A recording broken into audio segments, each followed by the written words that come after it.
Hello बच्चों, कैसे हैं आप? आई होप अच्छे होंगे। तो बच्चों, आज हम शुरू करने जा रहे हैं लेक्चर नंबर 11। ठीक है, कॉलिगेटिव प्रॉपर्टी। ठीक है, जिसको हम बोलते हैं अणु संख्यक गुणधर्म। ठीक है, कॉलिगेटिव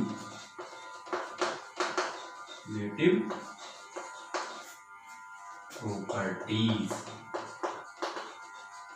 ठीक है, इससे पहले बच्चों हम आइडियल सॉल्यूशन और नॉन आइडियल सॉल्यूशन के बारे में समझ चुके हैं। ठीक है, क्या होता है बच्चों अणुसंख्या गुणधर्म, कॉलिगेटिव प्रॉपर्टी। ठीक है, मतलब कॉलिगेटिव प्रॉपर्टी को पहले समझें। कॉलिगेटिव प्रॉपर्टी है क्या चीज?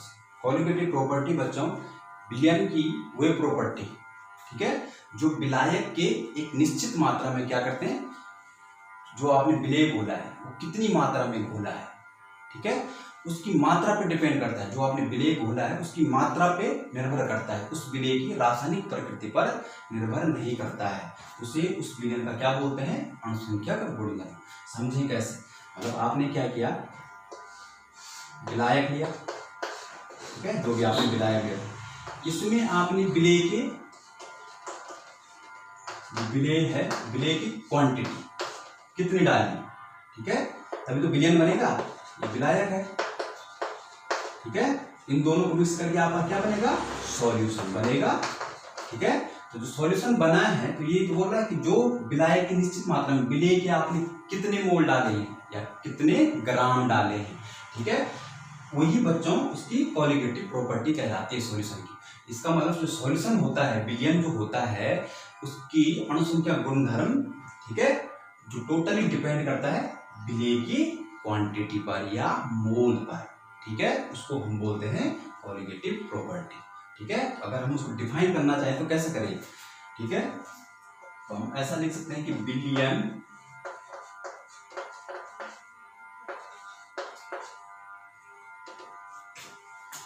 के वे गुण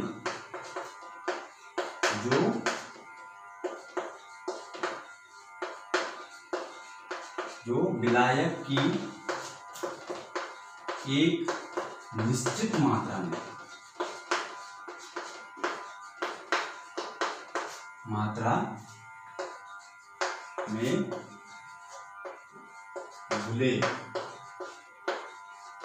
विलेय के कण क्या हो सकते हैं बच्चों? अणु भी हो सकते हैं या आयन।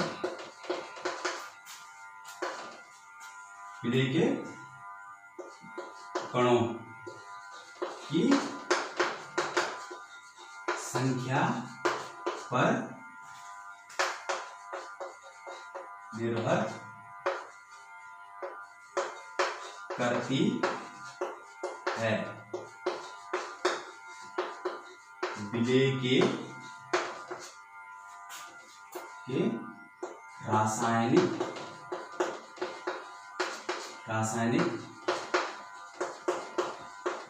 प्रकृति पर निर्भर नहीं करती है। ठीक है, उसे विलयन का अणुसंख्यक गुणधर्म कहा जाता है। उसे विलयन का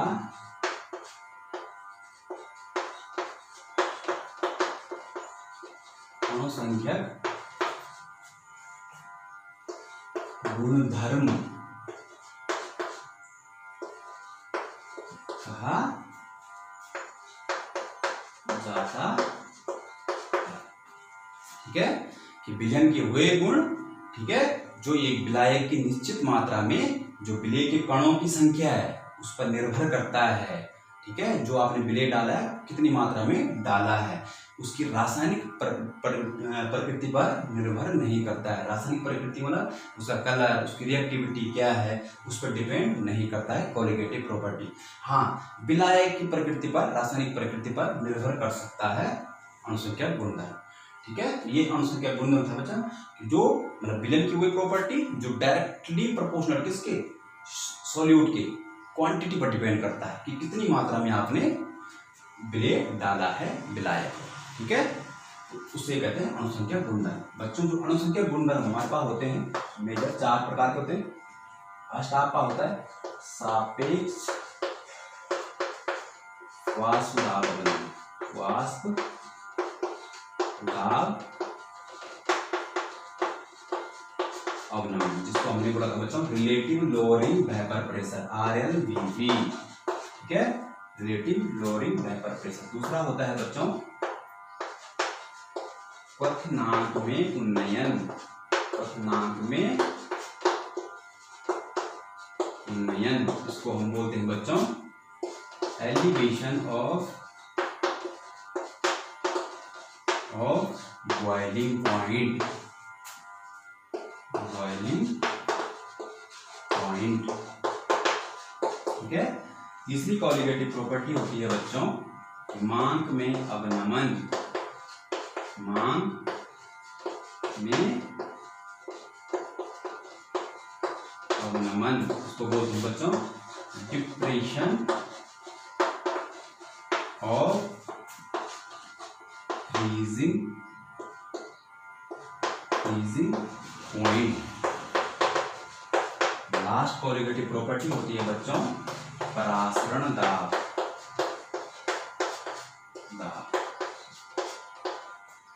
ठीक है, ऑस्मोटिक प्रेशर, ऑस्मोटिक प्रेशर। ठीक है, ये 4 मेजर हमारे पास कॉलिगेटिव प्रॉपर्टियां होती हैं बच्चों। ठीक है, जिसमें सापेक्ष वाष्प दाब अवनमन राउल्ट का सेकंड लॉ है, ये आप पढ़ चुके हैं पहले। ठीक है, RLVP, और RLVP किसके बराबर होता था, mole fraction of solute XB। RLVP क्या था, del P upon P naught A बराबर XB। डेल P बराबर क्या था, P naught A minus PA। शुद्ध अवस्था में विलायक का वाष्प दाब माइनस विलयन का वाष्प दाब, ये तो निकाला था, अवनमन कितने का हुआ है। ठीक है, और विलायक का शुद्ध अवस्था में वाष्प दाब किसके बराबर था, विलेय के मोल फ्रैक्शन। तो कॉलिगेटिव प्रॉपर्टी हुई कि जो विलयन के वाष्प दाब में जब आपने विलेय को मिलाया विलायक में तो कितना परिवर्तन हुआ वाष्प दाब में, अवनमन कमी आ गई वाष्प दाब में, कितनी कमी हुई, किस पे डिपेंड कर रहा है, मोल फ्रैक्शन पे। मोल फ्रैक्शन क्या है, मात्रा तो है। ठीक है, तो वही बच्चों ये क्या है कॉलिगेटिव प्रॉपर्टी, उसको हम डिस्कस कर चुके हैं, इसको हम यहाँ पे डिस्कस नहीं करेंगे दोबारा। ठीक है, तो अगर आपको देखना तो पीछे वाले वीडियो में जाके उसको देख सकते हैं। ठीक है, हम दूसरी कॉलिगेटिव पढ़ते हैं क्वथनांक में उन्नयन। ठीक है, एलिवेशन ऑफ बॉइलिंग पॉइंट। और बच्चों में इसको इतनी इंटरेस्टिंग तरीके आपसे बताऊंगा, आपको बहुत आसान लगेगा। किताब पे 2-2.5 पेज तक ले जा रखा है, मैं दोनों मेथड बताऊंगा, जो आपको अच्छा लगे उसको करना। ठीक है, जो पहला वाला मेथड है वो बहुत आसान मेथड है। ठीक है, दिमाग लगाना, दोनों में आसानी है दोनों तो। ठीक है, पर आप उसको जरूर ट्राई करें। ठीक है, तो फर्स्ट हेडिंग लगाइए क्वथनांक में उन्नयन।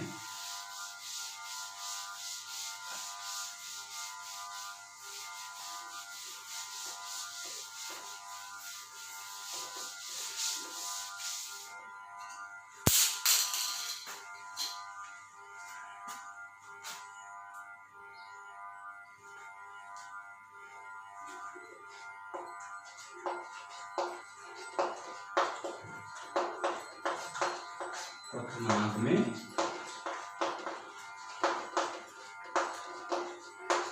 उन्नयन। ठीक है, एलिवेशन ऑफ बॉइलिंग पॉइंट।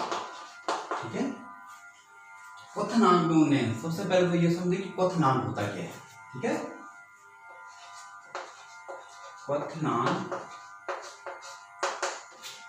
उसको हम बोलते हैं बॉइलिंग। ठीक है, क्वथनांक क्या होता है बच्चों।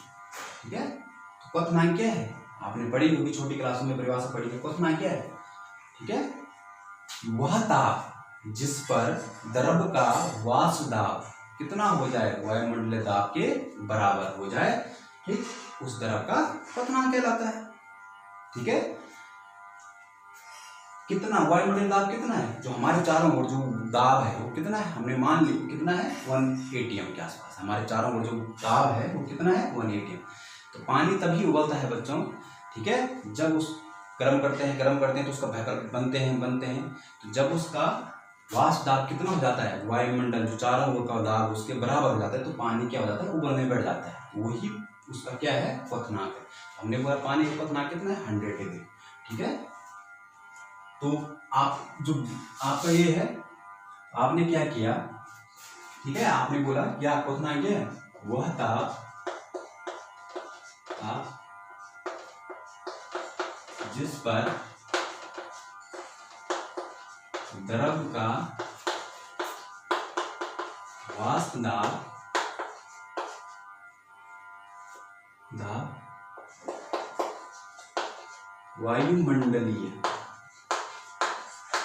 वायुमंडलीय दाब के वह ताप जिस पर द्रव का वाष्प दाब वायुमंडलीय दाब के बराबर होता है, उस द्रव का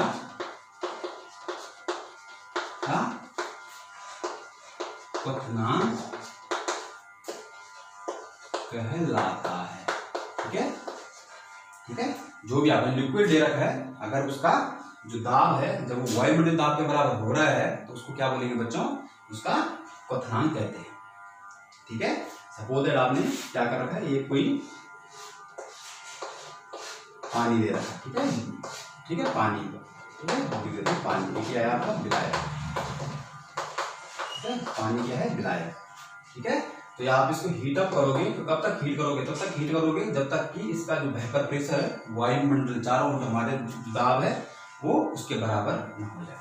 तो हम देखो, हम एक ग्राफ में पहले हम क्या करते हैं, क्वथनांक को ज्ञात करना सीखते हैं। हम क्या करते हैं, वेपर प्रेशर, वाष्प दाब, टेम्परेचर के बीच में ग्राफ बनाते हैं बच्चों। ठीक है, आपने बोला कि यहाँ बढ़ता है और इधर पे कितना है 1, यहाँ पे कितना है 1 atm प्रेशर, 1 atm प्रेशर है बच्चों। ठीक है, 0 यहाँ टेम्परेचर हो रहा है 25 डिग्री, है ना, यहाँ पे 50 डिग्री, ऐसा हो सकता है 100 डिग्री, ऐसा हो सकता है 125, है ना, बढ़ रहा है। ठीक है, इस तरह से। अब आपने क्या किया, जब आपने ये विलायक लिया शुद्ध अवस्था में प्योर है, ठीक है, प्योर विलायक, ठीक है, तो अब ये रूम टेम्परेचर कितना है 25 डिग्री सेंटीग्रेड माना गया है। ठीक है, 25 डिग्री कितना है रूम टेम्परेचर। जब हमने कुछ नहीं किया, इसको ना गर्म किया, कुछ भी नहीं किया, नॉर्मल रखा हुआ, तब भी इसके वेपर प्रेशर बन रहा होगा, तब भी तो उसका कुछ ना कुछ प्रेशर होगा, चाहे कम होगा पर होगा तो जरूर। ठीक है, तो बच्चों हमने मान लिया कि उसमें इसका वेपर प्रेशर कितना था यहाँ, ठीक है, कितना था इसका वेपर प्रेशर, इस पॉइंट 1 atm तो यहाँ है। तो आपने क्या किया, अब पानी आपने उबालना है, क्योंकि आपने उसका बॉइलिंग पॉइंट चेक करना है कि बॉइलिंग पॉइंट कितना। तो आपने क्या किया, पानी को गर्म किया, गर्म करने के लिए आपने क्या किया, उसको जैसे जैसे गर्म करेंगे तो वैसे वेपर प्रेशर बढ़ेगा। अब देखो, क्योंकि पहले 1 atm वाली लाइन खींच दी, ठीक है, ये 1 atm वाली आपकी लाइन है, मैंने इसको खींच दिया। तो आपने क्या किया, इसको गर्म करना शुरू किया, तो आपका वेपर प्रेशर बढ़ा, है ना, जैसे जैसे वेपर प्रेशर बढ़ता गया, एक टाइम क्या हुआ, इसने 1 atm वाली लाइन को क्रॉस कर दिया। तो यही पॉइंट है बच्चों, यही क्या है, उस द्रव का क्वथनांक है। सपोज जो आपने पानी दिया था तो पानी का क्वथनांक ये था। ठीक, हमने मान लिया, क्योंकि हमने तो ये माना था जैसे कि 25 डिग्री, यहाँ पे 25 डिग्री पे था, ठीक है, यहाँ पे 25 था, यहाँ पे 50 था, यहाँ पे 75 था, और यहाँ पे मान लिया 100, ठीक है, एग्जाम्पल पर। ठीक है, ये 100 डिग्री पानी का कितना, अगर पानी ले रखा है तो पानी का कितना होता है 100 डिग्री होता है। ठीक, ये उसका बॉइलिंग पॉइंट आ गया, किसका है, ये विलायक। अब आपने क्या किया, देखो क्वथनांक पर चल गया, वह ताप जिस पर द्रव का वाष्प दाब कितना हो जाए, वायुमंडलीय दाब के बराबर। ठीक है, रटना नहीं है ग्राफ, ठीक है, वायुमंडलीय दाब के बराबर है। अब सडनली आपने क्या किया, इसमें विलेय डाला, कैसा, अवाष्यशील विलेय। अवाष्यशील विलेय कैसे, जैसे हो जाए आपने चीनी डाल दी, है ना, यूरिया डाल दिया, है ना, चीनी, यूरिया, है ना, ग्लूकोज, ग्लूकोज, ठीक, ये कैसे हैं, आवाज से। चीनी का एक मॉलिक्यूल है, ठीक है, ये ना पानी के अंदर टूटता है, कुछ नहीं होता इसका, ठीक है, जैसा था वैसे है मॉलिक्यूल ये, ठीक है, आवाज से ब्रेक। जब आपने इसमें डाला नॉर्मली तो क्या होगा, अब सरफेस पे ब्रेक के मॉलिक्यूल जाए होंगे तो वेपर प्रेशर कम बनेगा। नॉर्मल कंडीशन में आपने नॉर्मली था पानी गिलास का, तो उसमें चीनी डाल दिया आपने, चीनी डाल दी तो वेपर प्रेशर क्या होता है, कम। हम जानते हैं कि जो शुद्ध विलायक होता है, द्रव होता है, उसका वह ज़्यादा होता है एज कम्पेयर टू विलयन, विलयन की तुलना में ज़्यादा होता है शुद्ध विलायक का, ठीक है, तो विलयन का कम होता है। तो देखो नॉर्मली टेम्परेचर पे तो इसका मतलब जो विलयन बना है उसका प्रेशर कितना हुआ होगा, और कम, ये कम था। अब आपको उसको वायुमंडल दाब तक ले जाना है, आप उबालना है, ज़्यादा उबालना पड़ेगा ना, प्रेशर भी कम हो गया तो आप उसको ज़्यादा हीट करोगे। अगर आप उसको ज़्यादा हीट करोगे, और ज़्यादा हीट करना पड़ेगा, उसको ज़्यादा हीट करोगे तो किस तरह से करोगे, आप हीट करते गए करते गए करते गए करते गए, एक टाइम उसने क्या हुआ, यहाँ पे 1 ATM की लाइन को काट दिया, ठीक है। अब देखो उस विलयन का ये हो गया बच्चों, उस विलयन का क्वथनांक, ठीक। अब मैं इसको निचवा दूं कि टी था, जब आपने शुद्ध विलायक लिया था तो इसको आपने बोला T0B, ये पॉइंट आपका हुआ शुद्ध अवस्था में, ठीक है। जब आपने विलयन का लिया तो आप कितना आया आपका TB, ठीक है, समझ में आया ग्राफ। देखो पहले हमने जो विलायक था पानी जो हमने लिया था उसका क्वथनांक यहाँ पे, क्वथनांक पता चल गया। अब हमने सडनली क्या किया, उसमें अवाशील एक विलय मिला दिया। जब विलय मिला दिया तो विलयन का प्रवाह दर कितना हो गया, रूम टेम्परेचर पे कम हो गया। अब आप उसको ज्यादा गर्म करना पड़ेगा एक वायुमंडलीय दाब तक पहुंचाने में। तो आपने इसको गर्म किया तो देखो आपको खुद लग रहा है पहले 100 डिग्री पे था, आप सपोज यहाँ पे 105 है जो भी है ना, 105 डिग्री, तो बढ़ गया ना उस विलयन का क्वथनांक, ठीक है, तो ये TB। अब बच्चों देखो इसके बीच में जो अंतर है, डिफरेंस है, ठीक है, वही क्या है, क्वथनांक में है। तो हमने बोला इसके बीच जो अंतर है वो कितना है, डेल TB, ठीक है। अगर हमें ये पता चल जाए कि अंतर कितने का, तो वही तो हुआ क्वथनांक में उन्नयन। जब आपने विलय को डाला तो जो पहले विलायक था, विलायक में आपने जब विलय को डाला तो कितना उन्नयन हुआ क्वथनांक में, कितना डिग्री बढ़ा, ठीक है। तो यही क्या है, डेल्टा TB।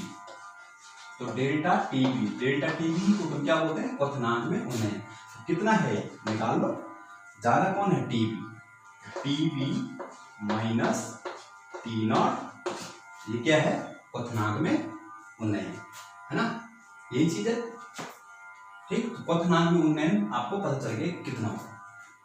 अच्छा ठीक है, अब हमें तो चेक करना है क्वथनांक में उन्नयन कितना हुआ। देखो बच्चों क्वथनांक में उन्नयन हो रहा है डेल TB, ठीक है। क्वथनांक में उन्नयन हो क्यों रहा है, इस चीज को समझो कि क्वथनांक में उन्नयन क्यों हो रहा है, क्योंकि आपने उसमें अवाशील विलय डाला है। तो हम इसको लिख सकते हैं कि delta TB directly proportional to, ठीक है, किसकी सांद्रता, किसकी विलय। ये बड़ा ब्रैकेट जो मैंने लगाया है ये क्या है, सांद्रता को प्रदर्शित करता है बच्चों, ठीक है।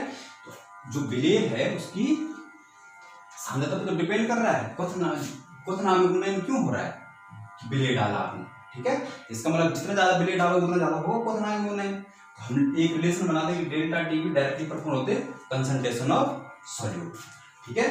अब आपको सोचो डेल TB, ठीक है, विलय की कौन सी कंसंट्रेशन ले, कंसंट्रेशन टर्म हमारे पास बहुत सारी है, नॉर्मल था, मोलर था, मोल फ्रैक्शन, फॉर्मल था, है ना, बहुत सारे टर्म है, ठीक। तो जो वहां पे जो साइंटिस्ट जिसने थ्योरम दिया उसने क्या किया, मोलरिटी ली, ठीक है, मोललता, ठीक, मोललता लेने का रीजन था, ठीक है, मोललता जो सांद्रता ली विलय की वो क्या ली उसने, मोललता इसलिए ली क्योंकि एक टेम्परेचर इंडिपेंडेंट टर्म है, टेम्परेचर पर निर्भर नहीं करती है मोललता, ठीक है, और यहाँ तो सारा टेम्परेचर का है इसलिए उसने एक टर्म ली, ठीक है। समझ में आया, जो विलय है विलय की सांद्रता कौन सी ली उसने, कंसंट्रेशन टर्म मोललता। अब बच्चों हमको पता है कि जब प्रोपोर्शनलिटी चलचना हटाते हैं तो उसको हम क्या बोलते हैं, एक कांस्टेंट लगाते हैं। तो उसको हमने एक कांस्टेंट लगाया उसने KB = m। यही है बच्चों क्वथनांक में उन्नयन। क्वथनांक में उन्नयन बराबर क्या हुआ, डेल्टा TB बराबर KB × m। यहाँ पे डेल्टा TB तो आपको पता है ना, जो मैंने अभी बताया कि क्या है क्वथनांक में उन्नयन। KB क्या है, KB है बच्चों मोलल उन्नयन स्थिरांक, उन्नयन स्थिरांक, ठीक है। और m क्या है, m है मोललता, ठीक है, ये आप पढ़ रखे हैं पहले से, ठीक। तो ये यहां तक था, बिल्कुल बहुत आसान मेथड है, ठीक है। अब कभी कभी यहाँ पूछ देता है कि मोलर उन्नयन स्थिरांक क्वथनांक उन्नयन के बराबर कब होगा। भाई मोलर उन्नयन स्थिरांक क्वथनांक के बराबर तब होगा यदि विलयन की मोलरता कितनी हो, m, किसकी, विलयन की, यदि विलयन की, ठीक है, ऐसे लिख लो, यदि विलयन की मोलरता कितनी हो, 1, उस समय क्या हो जाएगा बच्चों, डेल टी बी बराबर के बी के, ठीक है, ठीक। और यहीं से बच्चों के बी को हम डिफाइन कर सकते हैं। अब के बी को उससे पहले करें, पहले मोलरता को करते हैं। मोलरता बराबर क्या होता है, ठीक है, मोलरता बराबर होता है विलेय के मोल पर केजी विलायक में कितने मोल है, ठीक है। और मोल बराबर क्या होता है, भार बटे अणुभार, मोलर मास किसका, विलेय का, इनटू डब्ल्यू केजी, ठीक है। इसको इस m के मान को यहां रख दो, तो डेल टी बी बराबर क्या होता है, डेल टी बी बराबर के बी इंटू डब्ल्यू बटे molar mass into W KG. ये विलायक का भार है, ठीक है, विलायक का भार। अब डेल्टा टी बी, ठीक है, अगर विलायक का भार केजी में दे रखा है, ग्राम में दे रखा है, तो आप इसको ग्राम में चेंज कर सकते हो। तो ग्राम में दे रखा हो तो क्या करोगे आप, डेल टी बी बराबर K B into W into 1000 कर दोगे बटे मोलर मास, ठीक है, इंटू डब्ल्यू ग्राम, ठीक है। अगर आपको ग्राम में दे रखा है, तो केजी में, अगर ग्राम में दे रखा है तो क्या करोगे, उसको केजी में बदलोगे। केजी में कैसे बदलोगे, 1000 से डिवाइड कर दोगे तो 1000 ऊपर चले जाएगा, ठीक। तो बच्चों यहाँ से ये क्वथनांक उन्नयन का फॉर्मूला हो गया। अब यहीं से हम अणुभार निकाल सकते हैं कि जो विलेय डाला है, तो विलेय का अणुभार क्या है, विलेय का हम बता सकते हैं ना, विलेय अणुभार कौन सा विलेय होगा। अगर विलेय को कौन सा विलेय, तो अणुभार से पता चलेगा ना कि कौन सा विलेय हो। अणुभार कैसे निकालेंगे, मोलर मास बराबर डेल टी बी, ठीक है, मोलर मास बराबर K B into W into 1000 upon, ठीक है, del T B into W gram, ठीक है। तो आप यहां से विलेय का अणुभार भी ज्ञात कर सकते हैं, ठीक है, समझ में आया, ठीक। पहले तो आपने ये निकालना है, ये क्या है कि जो क्वथनांक उन्नयन हो रहा है किससे हो रहा है, विलेय की सांद्रता है, डायरेक्टली प्रोपोर्शनल टू, ठीक। विलेय की सांद्रता कौन सी, मोलरता। जब आपने प्रोपोर्शनल ये कौन सा लगाया, केबी को क्या बोलते हैं हम, मोलर उन्नयन स्थिरांक, ठीक। हमने बोला कि यदि विलयन की मोलरता 1 है तो उस समय डेल्टा टीबी किसके बराबर होगा, केबी के बराबर। हमने बोला कि हम मोलरता बराबर जानते हैं, मोलरता बराबर कहते हैं मोल बटे पर केजी विलायक में कितने मोल है, ठीक। मोल बराबर हम जानते हैं कि भार बटे अणुभार इंटू डब्ल्यू केजी, ठीक। अब अगर ये के ग्राम में दे रखा है तो ग्राम के लिए 1000 से डिवाइड कर दो, ठीक है, तो 1000 ऊपर चले जाएगा। तो आपने ये निकाला। अब आपको कब के पूछा कि विलेय का अणुभार क्या है, तो अणुभार निकालने के लिए यहाँ से निकाल दो, डेल्टा टीबी की वैल्यू दे रखी होगी, ठीक है, तो आप वहां से अणुभार उसका निकाल सकते हैं बच्चों, ठीक है। तो ये अणुभार निकालने का फॉर्मूला था बच्चों, ठीक है। कभी कभी यही करके डायरेक्ट पूछा जाता है कि विलेय का अणुभार ज्ञात करने का सूत्र ज्ञात कीजिए, ठीक है, क्वथनांक में उन्नयन से, ठीक है। तो आप ये कर लिया होगा, ठीक है, तो आप इसको नोट भी कर सकते हैं, चाहो तो इसका स्क्रीनशॉट ले लो, ठीक है। देखो मोलरता आपने पढ़ रखी है पहले से, ठीक है, इसमें कोई दिक्कत नहीं है। इसमें अगर डाउट है तो मैं कुछ नहीं कर सकता, क्योंकि ये मैंने 11वीं में पढ़ा है, दोबारा ही पढ़ा है। अब आपको मोलरता की परिभाषा नहीं है पता, आपको क्या है मोलरता परिभाषा, 1 लीटर विलयन 1 केजी विलायक में उपस्थित विलेय के मोलों की संख्या उस विलयन की मोलरता कहलाती है। तो आपने यही तो रखना है, तो आपको ये छोटा सा फॉर्मूला याद रखना है। मोलर तो आपको पता है, तो रख दो ना, अणुभार निकालना है, ठीक है। तो आप उसको डायरेक्टली कर सकते हो इस मेथड से, ठीक है, कोशिश करें, ठीक है। आई होप आपने नोट कर लिया होगा, तो मैं मिटा दूं। अब हम डिस्कस करते हैं बच्चों इसमें केबी, ठीक है, मोलर उन्नयन स्थिरांक, ठीक है। क्या है मोलर उन्नयन स्थिरांक, इसी में लगा दो, मोलर उन्नयन स्थिरांक, मोलर उन्नयन स्थिरांक केबी, ठीक है। केबी को कैसे प्रोवाइड करो, केबी है बच्चों 1000 ग्राम, 1000 ग्राम या 1 kg विलायक में, विलायक में विलेय के 1 मोल घोलने पर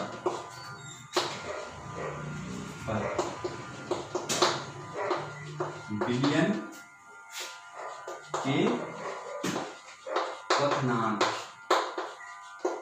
में जो उन्नयन होता है उसे उस विलयन का मोलल उन्नयन स्थिरांक कहलाता है। ठीक है, सेम वही परिभाषा किसकी, जैसे मोललता की है। मोललता वो तो 1000 ग्राम विलायक में उपस्थित विलेय के ग्राम मोलों की संख्या उस विलयन की मोललता कहलाती है। तो ऐसे तो 1000 ग्राम विलायक में विलेय के 1 मोल को घोलने पर विलयन के क्वथनांक में जो उन्नयन होता है उसे हम क्या बोलते हैं, मोलल उन्नयन स्थिरांक। अब ये केबी की वैल्यू आपको एग्जाम में दी रहती है, आपको यहाँ 11-12 में तो दिक्कत नहीं है। केबी का भी फॉर्मूला होता है, केबी बराबर होता है बच्चों, ठीक है, RTB²/1000 इंटू L। ठीक है, R क्या है बच्चों, R है आपका गैस स्थिरांक, इसकी वैल्यू होती है 0.082823। ठीक है, लीटर एटम केल्विन मोल इन परसेंट। ठीक है, आर की। टीबी क्या है, ठीक है, विलायक का क्वथनांक, शुद्ध विलायक का, ठीक है, शुद्ध विलायक का क्वथनांक, शुद्ध विलायक का क्वथनांक। ठीक है, एलबी क्या है, एलबी है बच्चों विलायक की प्रति ग्राम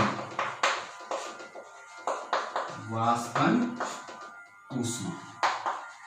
ठीक है, इसको लेटेंट हीट ऑफ सॉल्वेंट भी कहा जाता है। बच्चों की हीट उस समय यूज होती है जब द्रव को क्या करते हैं, गैस में परिवर्तित करते हैं। ठीक है, लेटेंट हिडन हीट होती है, दिखाई नहीं देती। ठीक है, ये होती है। और अगर हमें एल भी जो लेटेंट हीट होती है, एल भी बराबर ये होती है बच्चों डेल HB/N। HB क्या है, जैसे ये विलायक की प्रति ग्राम वाष्पन ऊष्मा है, वैसे वो विलायक की मोलर वाष्पन ऊष्मा है बच्चों। ठीक है, मोलर वाष्पन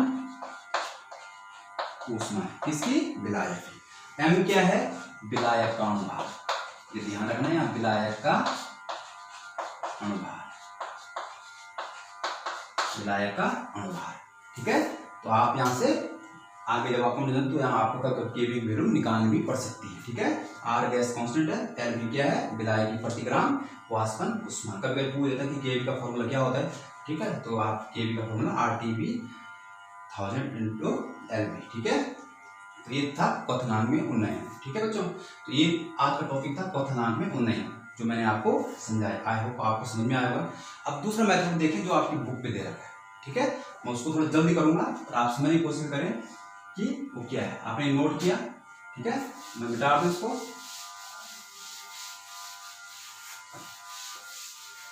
अब देखो बच्चों, यहां देखो, यहां इसका प्रेशर कितना था, मान रहा था वो P1 था या P0 A मान लो, तो यहाँ इसका प्रेशर कितना हुआ PA। ये किसका है, विलयन का ना, विलयन का ग्राफ है। आपने बोला डेल्टा टीबी परिवर्तन किया, टीबी माइनस T0 B, ये था ना। ठीक, प्रेशर भी तो चेंज हो रहा है, प्रेशर नहीं हो रहा। जब शुद्ध विलायक का कितना था P0 A, प्रेशर में परिवर्तन कितना हो रहा है, डेल P बराबर कितना हो रहा है P0 A माइनस, पहले ज्यादा था फिर जब आपने विलेय डाला तो क्या हो गया काम, पीए, ये था। तो हम यहाँ रिलेशन नहीं बोल सकते कि क्वथनांक में क्यों हो रहा है, क्योंकि प्रेशर चेंज हो रहा है, वही चीज। तो डेल टी वी बराबर क्या हो जाएगा, डायरेक्टली प्रोपोर्शनल हो जाएगा डेल पी, प्रेशर में कितना चेंज हो रहा है, ठीक। तो डेल पी बराबर आपने बोला ये है, तो आपने जो राउल्ट का शेपिंग केस था वो पढ़ा था आपने, डेल पी बराबर क्या था, डेल पी बराबर P not A minus P A. P A बराबर क्या होता है, जो आपने राउल्ट का नियम पढ़ा, तो पी ए बराबर होता है P not A into X A. इस वैल्यू को यहाँ रख दो, तो ये आपका डेल पी बराबर P not A minus P not A X A. यहां से पी ए कॉमन ले लो, पी नॉट ए कम 1 माइनस एक्स ए बचा कि नहीं बचा, ठीक है। अगर 1 माइनस एक्स ए बचा, 1 माइनस एक्स ए, तो आपको पता है कि mole fraction A plus mole fraction B equal to क्या होता है 1। आप एक्स बी बराबर नहीं निकाल सकते, बराबर क्या 1 माइनस एक्स ए, इसकी जगह हम क्या रखते हैं एक्स बी। ये क्या हो गया P not A X B, ये किसके थे, विलेय के मोल फ्रैक्शन, ठीक। तो आपके पास क्या बन गया, del P upon P not A बराबर एक्स बी। भाई जो अवनमन हो रहा है वो किसके बराबर हो रहा है, वैसे भी ये वैल्यू तो कांस्टेंट है, ठीक है। वह जो परिदाब में जो अवनमन हो रहा है वो किसके कारण हो रहा है, विलेय के मोल फ्रैक्शन कारण, कितना पड़ जाए, ठीक है। तो डेल पी आया, ठीक। तो हम एक चीज बोल सकते हैं कि आप पास ये चीज यहां से आई, अब एक्स बी बराबर क्या है, एक्स बी बराबर आपको पता है, एक्स बी बराबर क्या था, मोल फ्रैक्शन, विलेय के मोल बटे विलायक प्लस विलेय के मोल, ठीक। आपने केस लगाया कि यदि विलायक में विलेय के मोल क्या है, बहुत कम है, ठीक है, तो आप हर में एनबी को छोड़ दोगे, तो ये क्या बनेगा एनबी अपॉन एनबी, बनेगा कि नहीं बनेगा। एनबी बराबर मोल बराबर क्या होता है डब्ल्यू बी, मैं इसके लिए लिखता हूं, ठीक है, मोलर मास ऑफ बी बटे डब्ल्यू ए बटे मोलर मास ऑफ ए। इसको सॉल्व करोगे तो क्या बनेगा डब्ल्यू बी बटे M B into M A बटे डब्ल्यू ए, ठीक है। अब इस वैल्यू को रखो यहाँ, ये क्या आ जाएगा बच्चों, del P upon P not A बराबर W B upon M B, ठीक है, इंटू एम ए बटे डब्ल्यू ए, ठीक है। अब आप क्या करो, डेल पी बराबर पी नॉट किधर ले आओ, पी नॉट ए और ए एम ए इसके साथ लिख दो एम ए, तो क्या बचेगा into W B upon M B into W. समझ में आया, ये वाला वैल्यू क्या होती है कांस्टेंट। अरे शुद्ध अवस्था में वह दाब चेंज नहीं हो सकता है, शुद्ध अवस्था में विलायक वाला पी नॉट ए, विलायक और बाहर चेंज हो सकता है, नहीं चेंज हो सकता है, तो ये वैल्यू तो कांस्टेंट हो गई। तो अगर ये वैल्यू कांस्टेंट हो गई तो डेल पी डायरेक्टली प्रोपोर्शनल किसके आ रहा है, डब्ल्यू बी बटे एम बी, ठीक है, और इंटू डब्ल्यू ए। ये विलायक का बाहर है, ये विलेय का बाहर है, ये विलेय का बाहर है, ठीक। खुद बताओ ये क्या है, ये है मोललता कि नहीं, मोललता बराबर ये, इसको आपने बोला मोल, ये तो मोल हुआ, तो ये क्या होता है del P directly proportional to N upon W A. W A क्या है विलायक का बाहर, तो आपने ये तो बोला मोललता की परिभाषा। तो डेल पी जो है बच्चों डायरेक्टली प्रोपोर्शनल किसको रहे, मोललता की, ठीक है। तो del P directly proportional to मोललता की, और आपको पता है कि डेल्टा टी भी परिवर्तन डायरेक्टली प्रोपोर्शनल क्या प्रेशर, तो प्रेशर की जगह आप क्या रखोगे मोललता, ठीक है। बस तो आगे मोललता यहाँ पे फिर प्रोपोर्शनल हटाओगे तो के भी आएगा। तो देखो ये मैथड तो लंबा था, जो मैंने बताया आसान कि क्वथनांक में उन्नयन किसके कारण हो रहा है, सीधा विलेय की मात्रा, क्या आपने विलेय कितना डाला है, ठीक है, तो उस पर निर्भर कर रहा है, तो उस मेथड से आप आसानी से सॉल्व कर सकते हैं। आई होप आपको समझ में आया होगा। तो थैंक यू बच्चों, ऑल द बेस्ट। ठीक है, तो इसको नोट कर लें। ठीक है, नोट किया? Okay, bye bye, take care.